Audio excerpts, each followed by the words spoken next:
Committee, Randy Forbes, Congressman from Virginia. Congressman, thanks so much for joining us. Thank you, Maria. It's great to be with you. First off, what is your timing on this? When would you like to see these hearings happen? Well, we're actually going to have one this Wednesday beginning at 10 a.m. for the Armed Services Committee. So we'll start getting to the bottom of this very quickly, Maria. What do you want to find out specifically?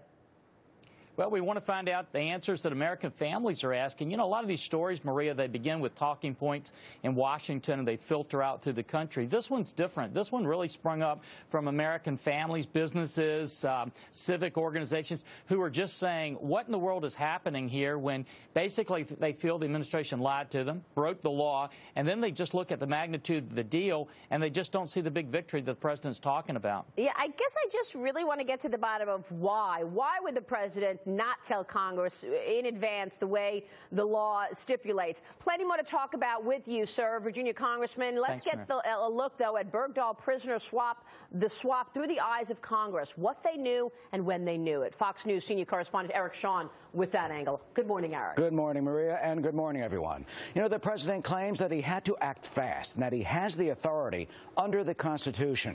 But many in Congress don't believe him and say that the president did break the law. The National Defense Authorization Act requires at least a 30-day notice to Congress before any Gitmo detainees are released.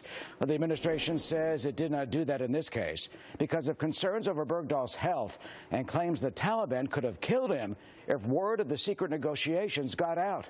But you know, when you look at that video of his handover, it appears to show Bergdahl in apparently good health, which is what the Pentagon says he is.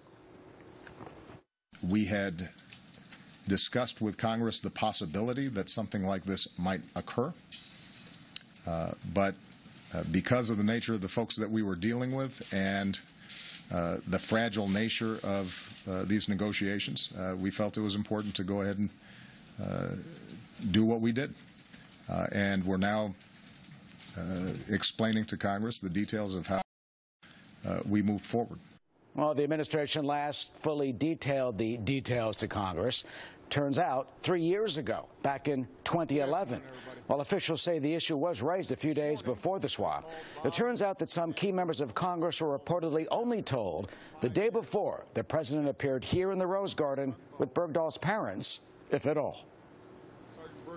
I think that the president did go around the law, but my major concern is the terms of this release and what happens to these 5 hardest of the hardliners. It comes with some surprise and dismay that the transfers went ahead with no consultation, totally not following the law. But Bergdahl now remains at the military hospital in Landstuhl, Germany, and is expected to at some point be transferred back here to the United States to the Brooke Army Medical Center in San Antonio, Texas. But the accusations that he deserted and the new details of the deal that have now tainted his freedom may eventually only be answered if Bergdahl is court-martialed, as some now demand. Maria? All right, Eric, thanks very much. More now with House Armed Services member Randy Forbes. Congressman, what do you think? Why would the president go around Congress and not discuss this in advance as the law stipulates? Well, Maria, it's more than just this time. As you know, this is a president that always believes that the end justifies the means. We had a judiciary hearing just a week or so ago where we found out they were actually releasing individuals, some of them who could be members of violent criminal gangs across the country. We believe they were doing that against the law, and they didn't even know which members they were releasing when we asked the questions on the hearing. So I think this is a bigger picture, though, Maria, because here's what you have.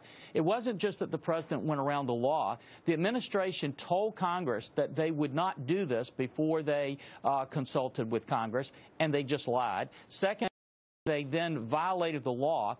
And the third thing, Maria, if you put this in perspective, this is the equivalent of releasing a Deputy Secretary of Defense, a Deputy Secretary of the Interior, a Deputy Secretary of Intelligence, a governor, and a commander of troops, all in this one deal. And that's what has infuriated many members of Congress. They never had a chance to even ask those questions. Yeah, we had Bob Hormats on last week on this program. Of course, he was the undersecretary in Hillary Clinton's State Department, and he said right out, he said, Maria, at least 3 of these 5 guys are really, really, really bad guys. That's what he said on the air live. Do you expect them to go back to terrorism and attacks against our country?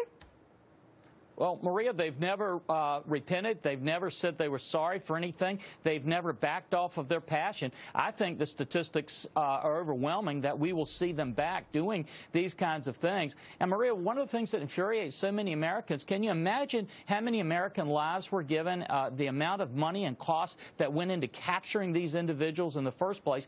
Because some of these individuals have been responsible for hundreds and hundreds of killings of innocent individuals. And now we've released them back on the streets. Yeah, I mean, and Maria, it's another. Yeah, please, no, go ahead. Please. Finish.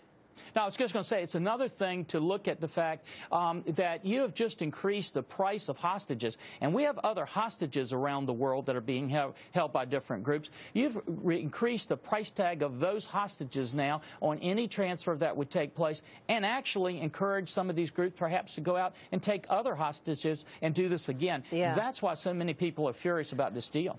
Well, that's right. I mean, I think we all would agree that, as a country, we don't want to leave any soldier behind. We don't want to leave anybody behind. But I guess, in looking at the terms of this arrangement, you have to question, was one soldier in exchange for 5 detainees at Guantanamo Bay the right deal to make?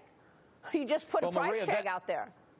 That may be fair, but I think it's a different question. When I talk to many members of the armed forces, what they say when they talk about coming back to get somebody, they talk about us coming back to get them on our terms, militarily, right, not leaving them behind. They don't talk about making these kinds of swaps. Let me ask you this, because I had a conversation with an insider in Washington last week, and he said to me, Maria, this is all about the president leaving a legacy of, I said I would close Guantanamo Bay, and I'm going to close Guantanamo Bay. And so, I mean, is getting rid of, exchanging, releasing the 5 worst guys at Guantanamo Bay the beginning of closing Guantanamo Bay on his terms and having that as President Obama's legacy? He did what he said. He closed Gitmo.